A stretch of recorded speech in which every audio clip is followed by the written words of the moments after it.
Recordemos, habíamos calculado los campos para el caso en el que tengamos un dipolo eléctrico ideal en el origen que dependiera del tiempo, y estos campos los vamos a usar para calcular la potencia irradiada por un dipolo eléctrico, justamente algo que ya hemos calculado antes para algunos casos particulares en los que, por ejemplo, teníamos una dependencia temporal en la carga que era sinusoidal.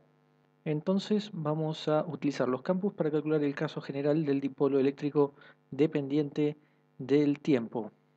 Lo primero es, acá tenemos los campos, pero como nos interesa la zona de radiación, los términos que tienen 1 sobre r cubo, esos no nos van a interesar porque son los que menos aportan en la zona de radiación, en la zona donde r es grande. Los que tienen 1 sobre r cuadrado también, solo van a importar los que tengan 1 sobre r. Es decir, que al considerar la zona de radiación, el campo eléctrico va a terminar siendo igual a menos mu0 4pi r p punto punto menos r versor escalar p punto punto, porque nos deshicimos de este término y este término, solo nos quedamos con este. Y para el caso del campo magnético, acá hay un r cuadrado, pero en realidad observemos que en este término tenemos un r metido ahí. Así que esto va a ser mu0 4pi rc r versor vectorial p punto punto. Salió el c y se canceló un r, haciendo entonces que nos quede solo este r de abajo que queda, el c mu0 4pi con un menos. Recordemos que siempre el dipolo se evaluaba en T0, que era igual a T menos R sobre C. Esto era el tiempo de retardo, pero desde el punto tomado en el origen. Si no, recordemos que el tiempo de retardo tenía acá el R vector separación, pero como estamos en el origen, tenemos el R. Acá los tenemos, y entonces para obtener la potencia irradiada necesitamos calcular el vector de Poynting, 1 sobre mu0, en este caso ER vectorial BR. Entonces en este caso tiene que ser igual a menos mu0 4pi r por un lado, por otro lado tenemos acá también menos mu0 4pi rc. Seguimos abajo, tenemos p punto punto menos r versor escalar p punto punto vectorial r versor vectorial p punto punto. Entonces vamos a ver qué pasa con este producto vectorial. Todo esto lo que podemos hacer es escribirlo haciendo esto vectorial todo esto y esto vectorial todo esto. Es decir, primero tendríamos p punto punto vectorial r versor vectorial p punto punto, y ahora podemos poner menos el escalar, el producto escalar que es r versor escalar p punto punto, y ahora sí ponemos r versor que está acá afuera vectorial r versor vectorial p punto punto. Ahora tenemos que usar la fórmula vacas menos caballos del triple producto vectorial. Esto es BAC menos CAB. Primero lo usamos acá, es decir, sería ABC. Tendríamos afuera el R versor, p por p, que eso es p punto punto al cuadrado, menos c, que es p punto punto, y ahora sería el reversor escalar p punto punto. Esto por un lado.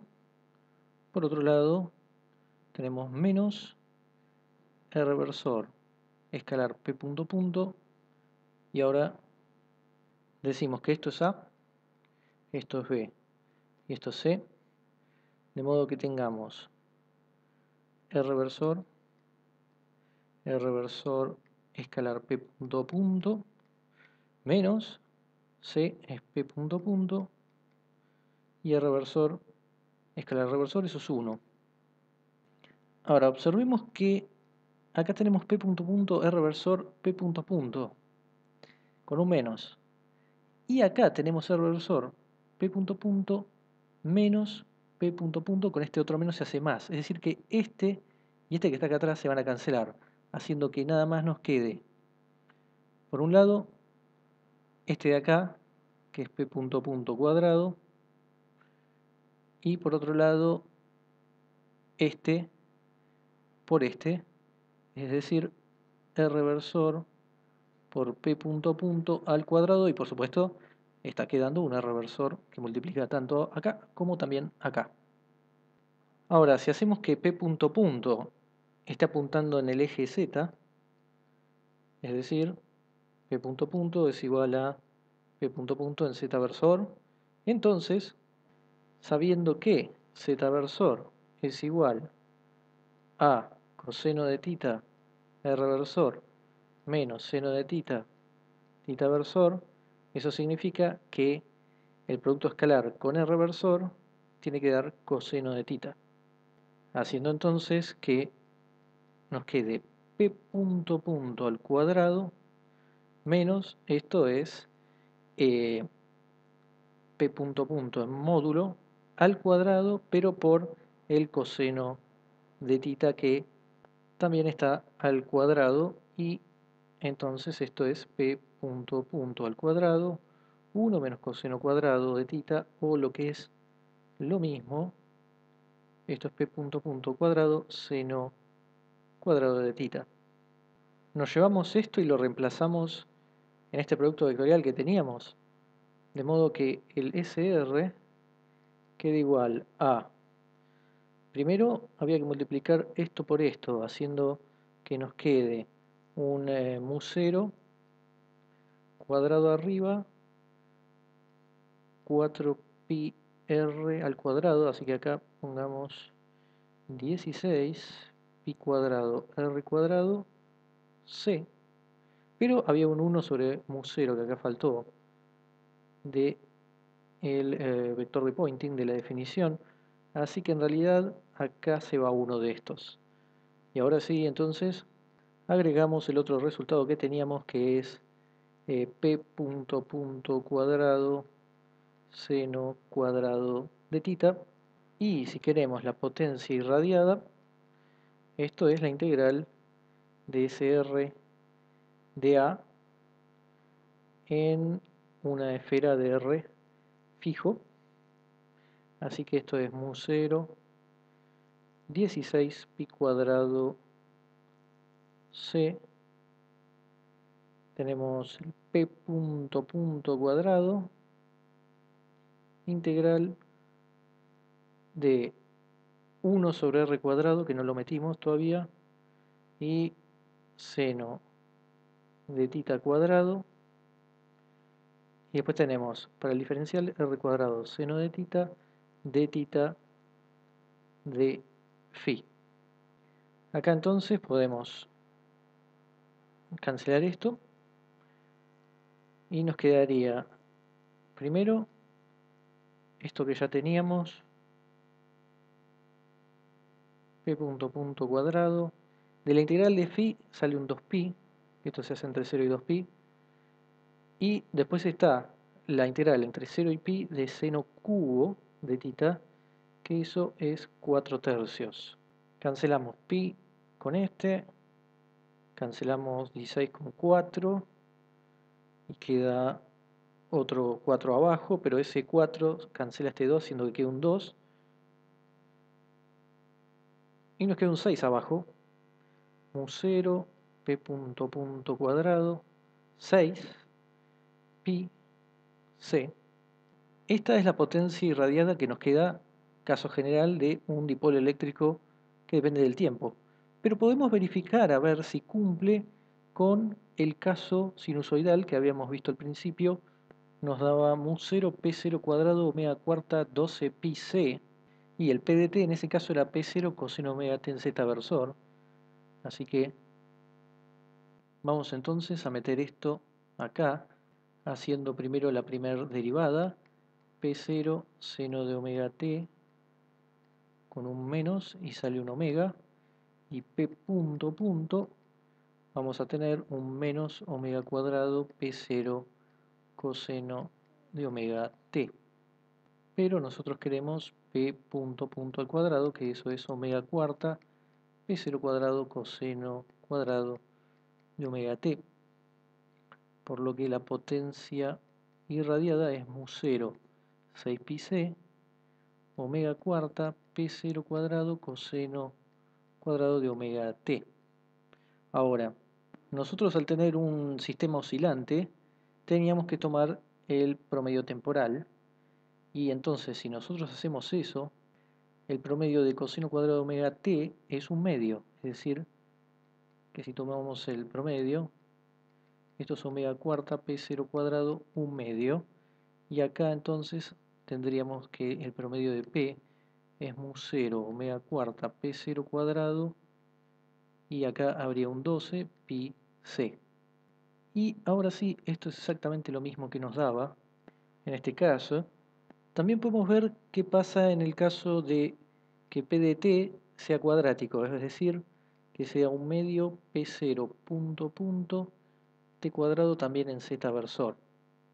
Acá entonces hacemos la primera derivada, p punto es baja el 2 y queda p0 punto punto por t, y p punto punto, esto es igual directamente a p0 punto punto, que en principio lo podemos tomar como una constante, más allá de que esté relacionado al p.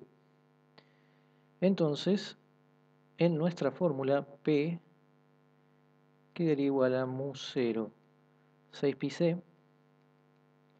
p punto punto al cuadrado, es decir, p0 punto punto al cuadrado.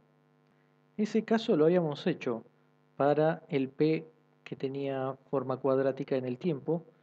La potencia irradiada nos daba mu0 p0 punto punto cuadrado sobre 6 pi c. Y eso es lo que tenemos acá. Es decir, que la fórmula general que pudimos obtener utilizando los campos que ya teníamos de un dipolo que dependía del tiempo, nos permiten entonces obtener la forma general de la potencia total irradiada, que se puede aplicar a los distintos casos que habíamos visto por separado y que al desarrollarlos en particular eran muchas cuentas.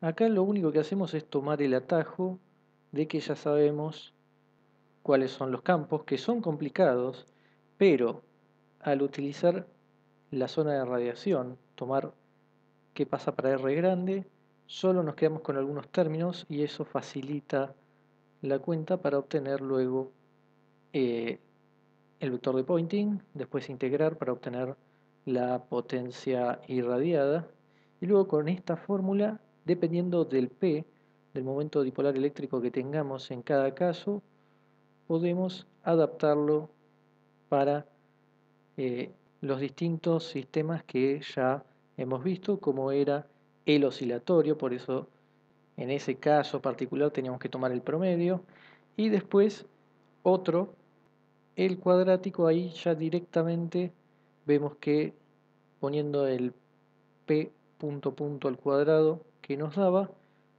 otra vez nos volvía a dar lo que habíamos obtenido en el caso por separado. Esto es lo que nos da en general y esto era para cada caso.